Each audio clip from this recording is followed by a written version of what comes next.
bet you're wondering, what's in this box? Today we're going to go through and learn how to make the Maker's Leather Supply's newest product, the sneaker kit.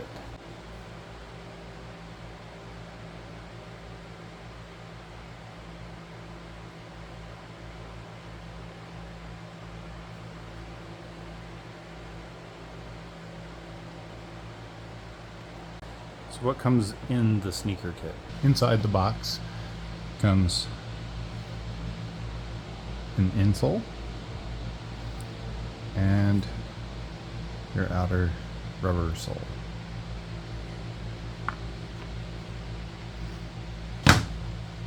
Step one is you need to decide what design you want to use.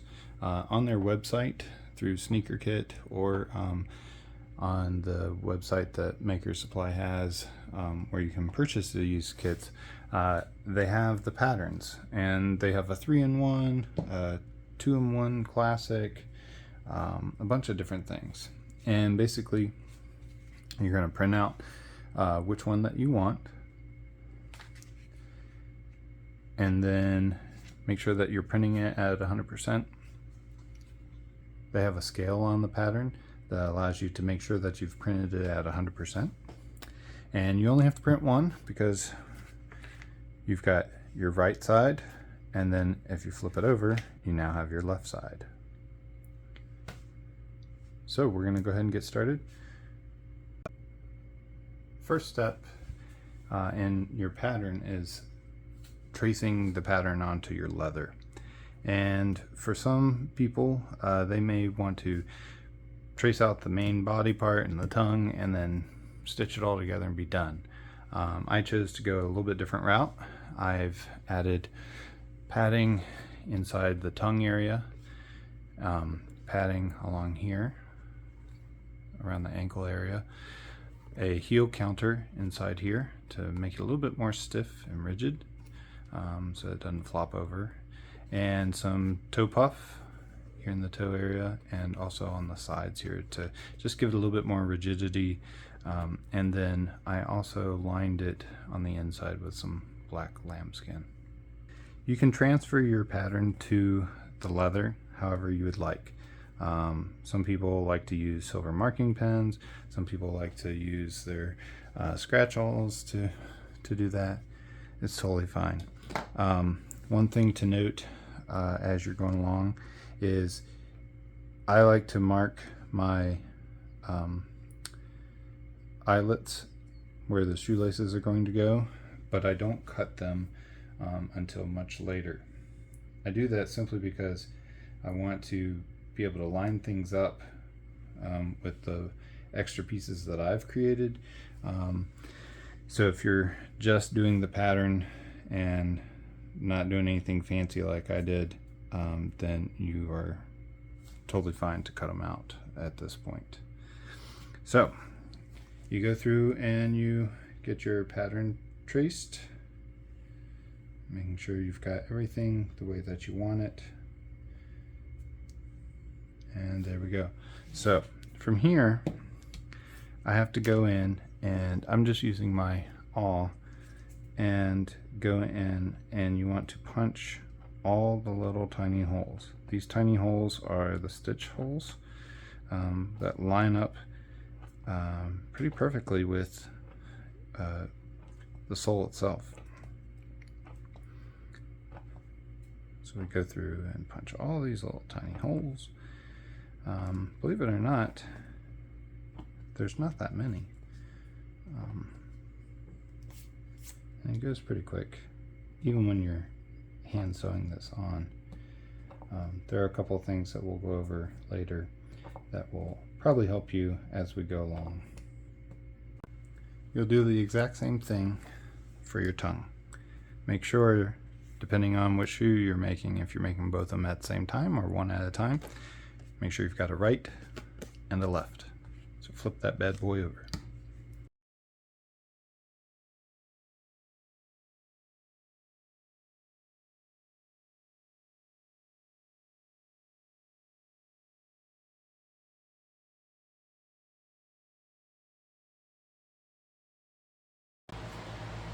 Alright, in this step what I'm going to be doing is taking these eyelet embellishments here and putting them onto the main body.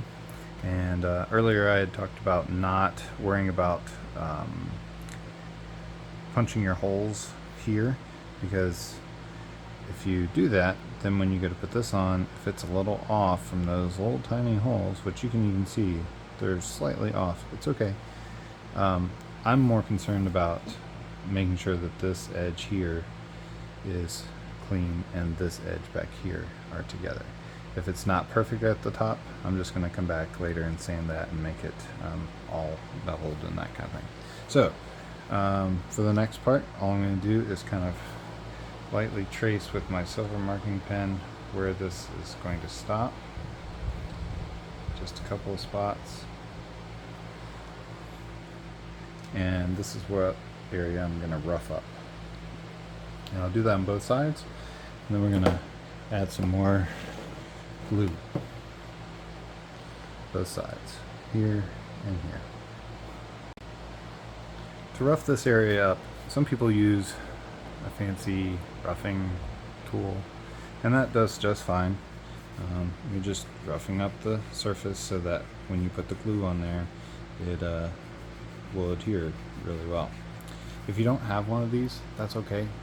Most of the time I don't even use this thing unless it's like a straight edge that I really want to be clean. Here I just come in with a piece of 80 grit sandpaper, and it's old. I've used it for a lot of different things, and I'm just roughing it up right here, trying to stay in my pattern area as best as possible. And it doesn't have to be perfect. You just don't want to go outside that line.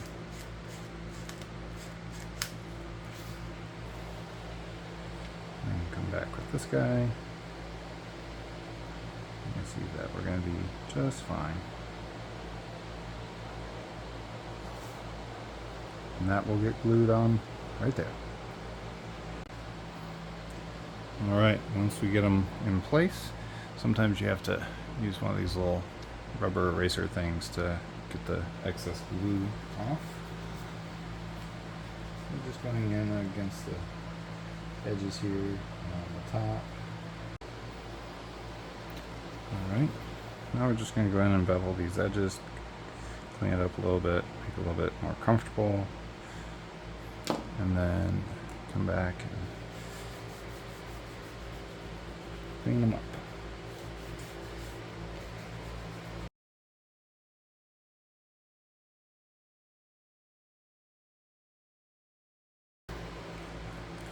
I have not done anything to this edge yet. This is going to be sanded, and so that they're flush with one another, because they're a little high in places and that kind of thing. Just going to use my portable rotary sander and go across here. It's going to be way too loud, so that's what it looks like. Next we're going to take our heel counter and heat it up and get the adhesive ready to go, and then we're going to bond it to the inside of our shoe, and making sure that we get this little fold right here put together, and then we'll come in and just put a little stitch across the bottom here to hold it all in place.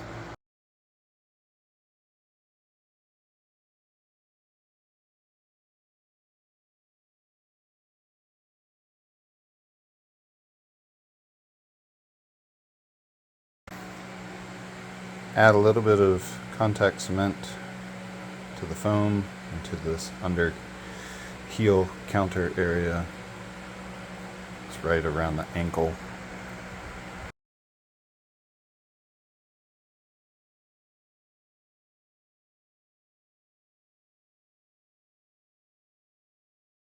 I struck a line with the silver marking pen. We're going to stitch along the silver marking line to lock in that foam that's inside. Next step is to trim off the excess inner lining.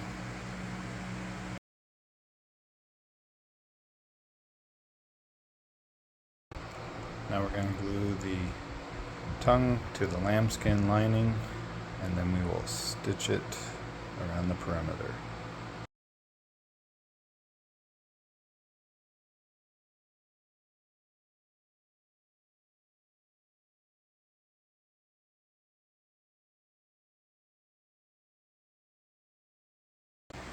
Now I'm going to sew the pull tab here onto the tongue. Okay, we've got our tongue done, our main body, and we have our back strap here, the rope. That'll be our last step of putting on. Alright, what we're going to do is take the awl that you're using, and we're going to poke out all these little holes one by one with that awl. I'm going to go all the way down to the end of my needle. That helps open it up a little bit more. And we're going to do that for all of these on the sole, all the little holes here on the body, and then down here at the bottom of the tongue.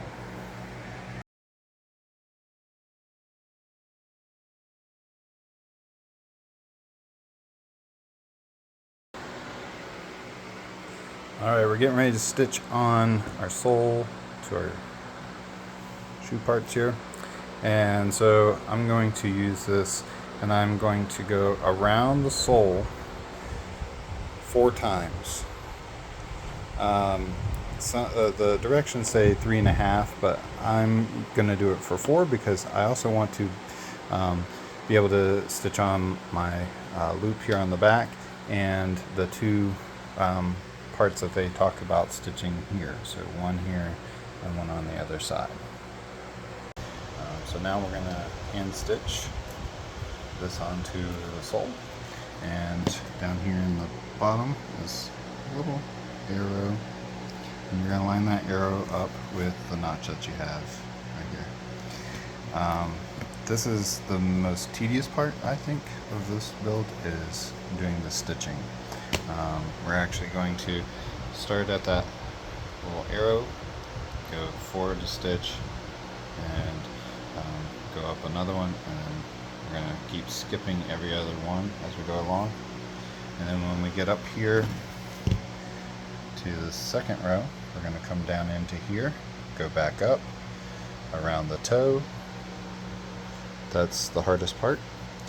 And down here into the second row, back up, and then finish it all the way around, up the heel, and back to where we started. You're going to want to use a waxed thread that helps keep the tension as you're going along. I'm going to be using some more of this Ritza tiger thread. This is the 0.8 in Havana cigar, and I think that goes well with this.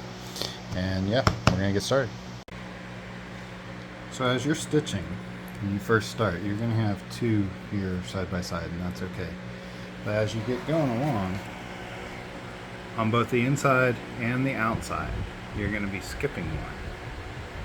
That will be filled in later as you come back around. Here's just a little tip. As you're going along, you're going to notice how the sole here kind of bubbles. That's going to correct itself when you come back around the second time.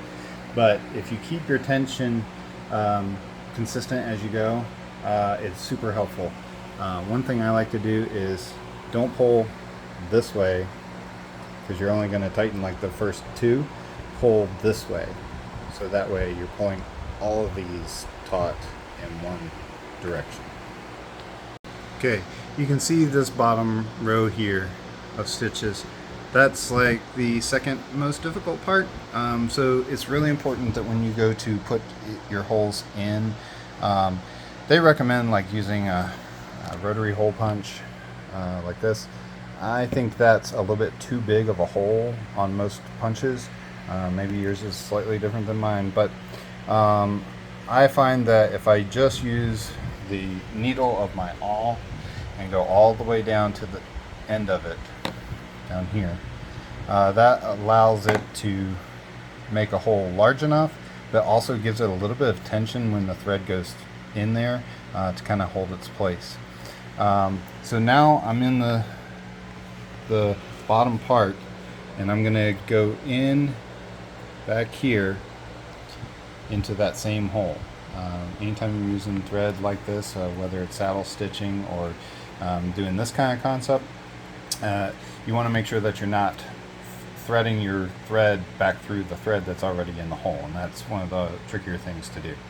The other thing that you need to kind of keep in mind is you can see down here how the side panel of my shoe is meeting up with this little ledge that goes all the way around. That's really important to make sure that you're keeping that flush as you go around, and that's really true when you get into the heel. So it tends to buckle just a little bit, so you want to make sure that you're getting tension in there correctly so that everything lays flat.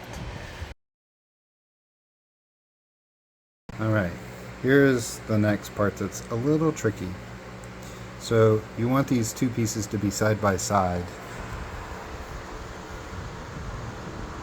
You're going to come back and stitch those two holes. Another thing to keep in mind is when you're doing this, in their original tutorial they say to keep the stitches loose here on the tongue, and that is definitely a good tip because you can always come back and tighten those later. It's really hard once you get past this point and this starts to curl into the toe box here, that it's hard to get that needle through and organized and whatnot. So yep, do it loosely first. And also one thing that I found is there's a point where as I'm putting this in, it's easier for me to use my non-dominant hand to get into that location, and then halfway through I'm going to have to switch again to my dominant hand, and that seems to help as well.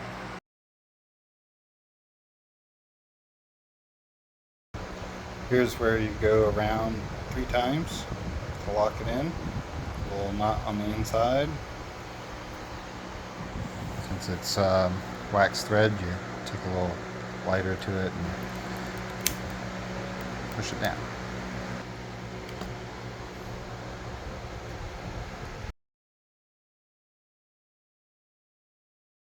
For this part, I attach this piece with just a little piece of double-sided tape, and I'm going to do the X pattern for stitching, and that will be done.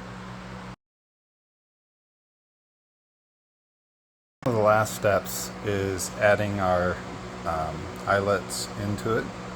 And so back towards the beginning of the video I said don't punch the holes in the base layer, wait till you get to this step, and that's so that way we can make sure all the holes line up.